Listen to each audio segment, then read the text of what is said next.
Baik, Assalamualaikum warahmatullahi wabarakatuh. Perkenalkan, nama saya Ayu Silviana. Saya dari Prodi PGSD Angkatan 2021 di Universitas Pelita Bangsa.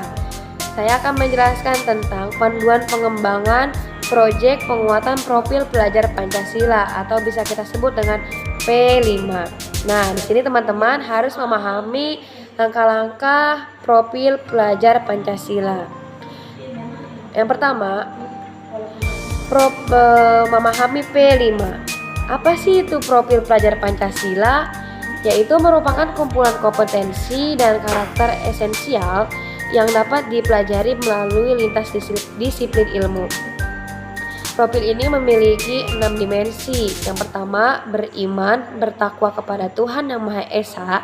Yang kedua, mandiri. Yang ketiga, bergotong royong. Yang keempat, berkebinekaan global.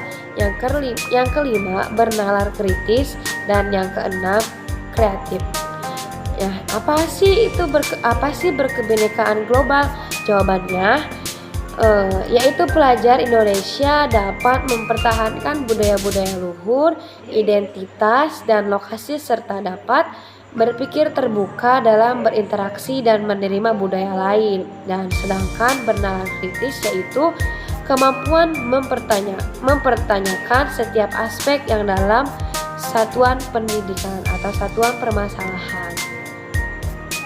Langkah yang kedua, harus menyiapkan ekosistem sekolah, yaitu membangun budaya satuan pendidikan yang mendukung menerima proyek penguatan profil pelajar Pancasila.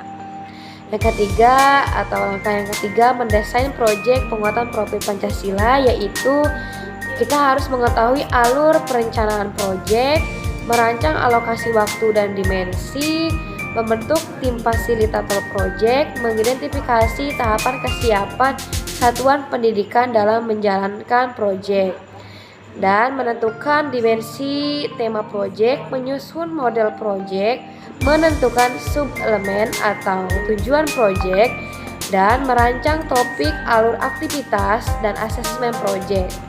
Langkah yang keempat, mengelola proyek penguatan profil Pancasila, yaitu mengawali kegiatan proyek, mengoptimalkan pelaksanaan proyek, menutup rangkaian kegiatan proyek, dan mengoptimalkan keterlibatan proyek. Langkah yang kelima, mendokumentasikan dan melaporkan hasil proyek penguatan profil Pancasila, yaitu mengoreksi dan mengelola hasil asesmen dan menyusun rapor proyek penguatan profil pelajar Pancasila. Langkah yang terakhir atau yang keenam, evaluasi dan tindak lanjut proyek penguatan profil pelajar Pancasila, yaitu prinsip evaluasi, implementasi proyek, contoh alat dan metode evaluasi implementasi proyek, peran pengawasan satuan pendidikan dalam evaluasi proyek, dan tindak lanjut dan berkelanjutan proyek. Nah, teman-teman di sini harus memahami profil pelajar Pancasila atau bisa kita sebut dengan P5. Profil pelajar Pancasila dirancang untuk menjawab satu pertanyaan besar, yaitu peserta didik dengan profil atau kompetensi seperti apa yang ingin dihasilkan oleh sistem pendidikan Indonesia. Dalam konteks tersebut, profil pelajar Pancasila memiliki rumusan kompetensi yang melengkapi fokus di dalam standar kompetensi lulusan di setiap jenjang satuan pendidikan. Dalam hal ini, penanaman karakter yang sesuai dengan nilai-nilai Pancasila. Kompetensi profil pelajar Pancasila memperhatikan faktor internal, yaitu berkaitan dengan jati diri, ideologi, dan cita-cita dan bangsa, serta faktor eksternal yaitu berkaitan dengan konteks kehidupan dan tantangan bangsa Indonesia di abad ke-21 yang sedang menghadapi masa revolusi industri 4.0. Nah, selain itu, Pelajar Indonesia juga diharapkan memiliki kompetensi untuk menjadi warga negara yang demokrasi serta menjadi manusia unggul dan produktif di abad ke-21. Oleh karenanya, pelajar Indonesia diharapkan dapat berpartisipasi dalam pengembangan global yang berkelanjutan serta tangguh dalam menghadapi berbagai tantangan. Nah, di sini ada visi pendidikan Indonesia, yaitu mewujudkan Indonesia maju yang berdaulat, mandiri, dan berkepribadian melalui tercapainya pelajar Pancasila. Sedangkan profil pelajar Pancasila, yaitu pelajar Indonesia, merupakan pelajar sepanjang hayat yang kompeten, berkarakter, dan berperilaku sesuai nilai-nilai Pancasila. Nah, kita harus mengetahui perlunya proyek penguatan profil pelajar Pancasila. Sejak beberapa dekade terakhir, pendidikan dan praktisi pendidikan di seluruh dunia melalui menyadari bahwa mempelajari hal di luar kelas dapat membantu peserta didik memahami bahwa pelajar di satuan pendidikan memiliki hubungan dengan kehidupan sehari-hari. Namun, sayangnya selama ini pelaksanaan hal tersebut itu belum optimal atau masih kurang. Penguatan proyek profil pelajar Pancasila diharapkan dapat menjadi sarana yang optimal dalam mendorong peserta didik menjadi pelajar sepanjang hayat yang kompeten, berkarakter, dan berperilaku sesuai nilai-nilai Pancasila. Nah, teman-teman, kita juga harus memahami gambaran pelaksanaan proyek penguatan profil Pancasila, yaitu pembelajaran lintas disiplin ilmu dalam mengamati dan memikirkan solusi terhadap permasalahan di lingkungan sekitar untuk menguatkan berbagai kompetensi dalam profil pelajar Pancasila yang disusun berdasarkan standar kompetensi lulusan. Pelaksanaan proyek penguatan profil pelajar Pancasila dilakukan secara fleksibel dari segi muatan, kegiatan, dan waktu pelaksanaan. Nah, di sini juga ada prinsip-prinsip proyek penguatan profil pelajar Pancasila. Jadi itu ada holistik. Apa sih itu holistik? Holistik bermakna memandang sesuatu secara utuh dan menyeluruh, tidak parsial atau terpisah-pisah. Dalam konteks perancangan proyek penguatan profil pelajar Pancasila, kerangka berpikir holistik mendorong kita untuk menelaah sebuah tema secara utuh dan melihat keterhubungannya. Nah, di sini ada kontekstual. Apa sih itu kontekstual? Kontekstual berkaitan dengan upaya mendasarkan kegiatan pembelajaran pada pengalaman nyata yang dihadapi dalam keberanian dan keseharian. Nah, di sini ada berpusat pada peserta didik, yaitu dengan skema pembelajaran yang mendorong peserta didik untuk menjadi subjek pembelajaran yang aktif, mengelola proses pembelajaran secara mandiri. Di sini ada eksploratif, yaitu berkaitan dengan semangat untuk membuka ruang yang lebar bagi proses pengembangan diri dan inquiry, baik terstruktur maupun bebas. Nah, di sini ada manfaat proyek penguatan profil Pancasila, yaitu untuk satuan pendidikan agar menjadi pendidik yang ekosistem yang terbuka untuk partisipasi dan keterlibatan masyarakat. Nah, yang kedua untuk pendidik, yaitu memberi ruang dan waktu untuk peserta didik mengembangkan kompetensi dan memperkuat karakter dan profil pelajar Pancasila. Nah, lalu untuk peserta didik, yaitu memberi ruang dan waktu untuk peserta untuk mengembangkan kompetensi dan memperkuat karakter dan profil pelajar Pancasila. Nah, terus ada membangun budaya satuan pendidikan yang mendukung pelaksanaan proyek penguatan profil pelajar Pancasila. Di sini ada berpikiran terbuka. yaitu pembelajaran yang inovatif seringkali terhambat oleh adanya budaya kontraproduktif seperti tidak senang menerima masukan atau menutup wawasan terhadap berbagai bentuk perbedaannya. Lalu ada senang mempelajari hal baru, yaitu perkembangan setiap individu sebagai seorang pembelajaran akan terhenti jika ia tidak lagi senang mempelajari hal baru. Lalu ada kolaboratif, yaitu kegiatan pembelajaran berbasis proyek yang dinamis membutuhkan lingkar sosial yang mendukung dalam pelaksanaannya. Dalam hal ini budaya kolaboratif menjadi hal yang penting untuk dibangun atau dibandingkan dengan budaya kompetitif. Nah, di sini ada peran pemangku kepentingan dalam pelaksanaan proyek penguatan profil pelajar Pancasila, yaitu ada kepala satuan pendidikan, yaitu membentuk tim proyek dan turut merencanakan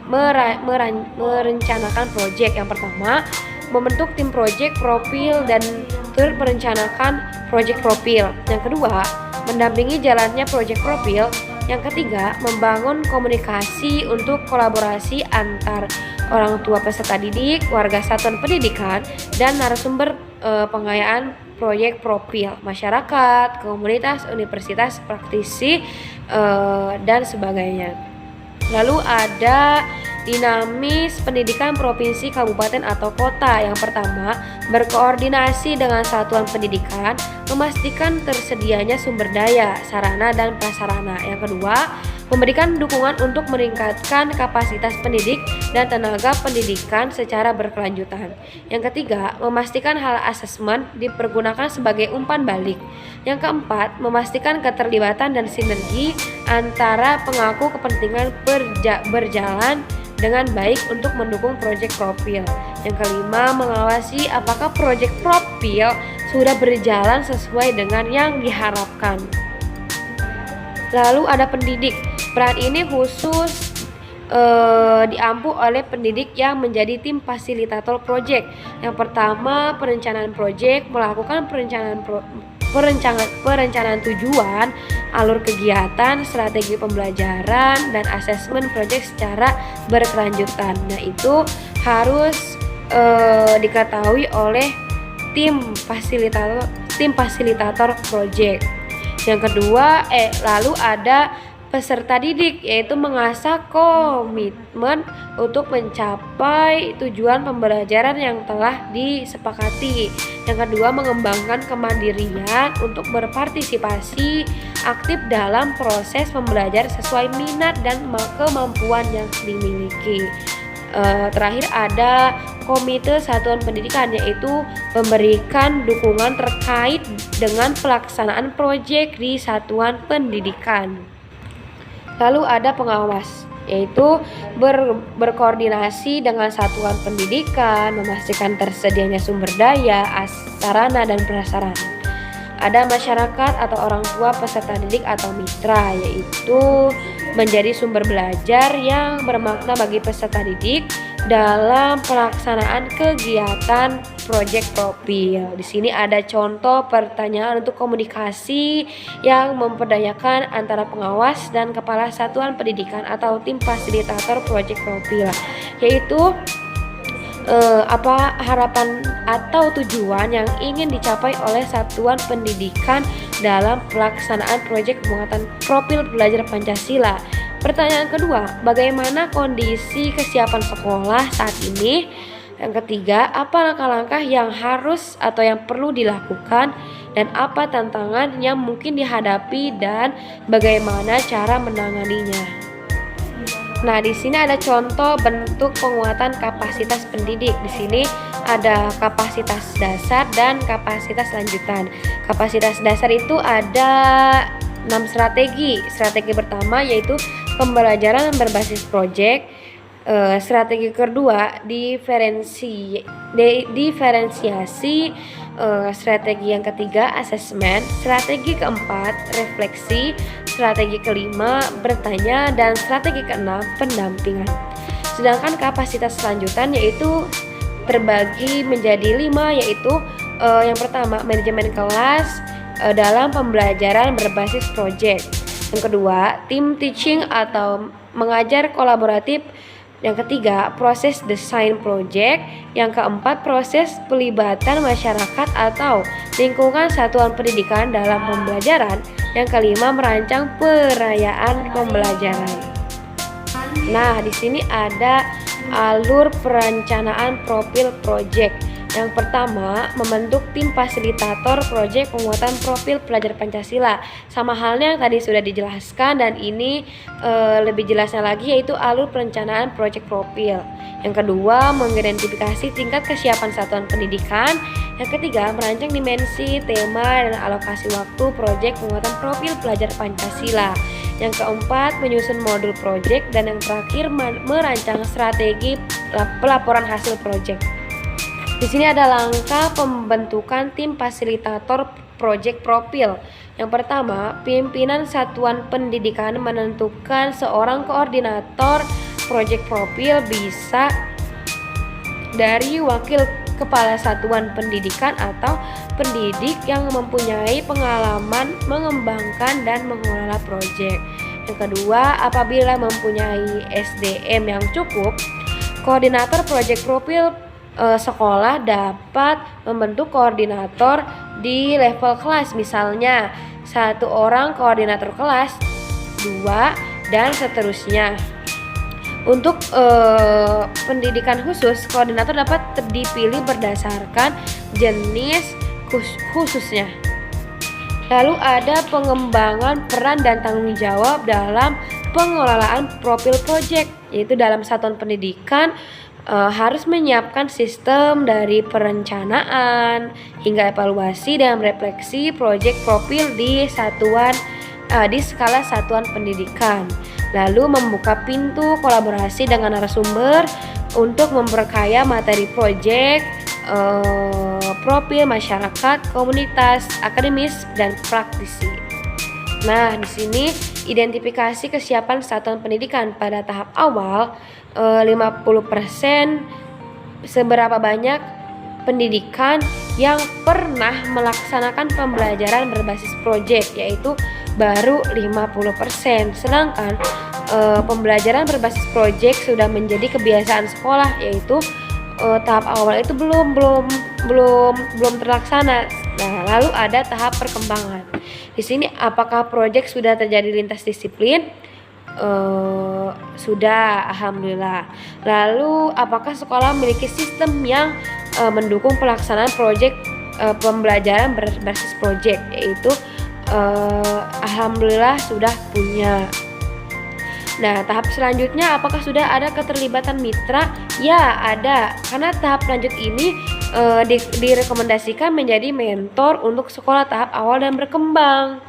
Nah, bisa lebih jelas lagi, pada tahap awal itu satuan pendidikan belum memiliki sistem dalam mempersiapkan dan pelaksanaan pembelajaran berbasis proyek. Pada tahap yang berkembang itu, satuan pendidikan sudah memiliki sistem untuk menjalankan pembelajaran berbasis proyek. Nah, konsepnya itu pembelajaran berbasis proyek sudah dipahami sebagai pendidik. Lalu satuan pendidikan mulai melibatkan pihak di luar satuan pendidikan untuk memberi salah satu aktivitas proyek. Nah, tahap kelanjutannya itu pembelajaran berbasis proyek sudah menjadi kebiasaan satuan pendidikan. Konsep pembelajaran berbasis proyek sudah dipahami semua pendidik, satuan pendidikan, dan menjalani kerjasama dengan pihak mitra di luar satuan pendidikan agar dampak proyek dapat diperluaskan secara berkelanjutan. Baik, cukup sekian dari saya, kurang lebihnya mohon maaf apabila ada kata-kata yang salah. Kurang lebihnya mohon maaf. Wassalamualaikum warahmatullahi wabarakatuh.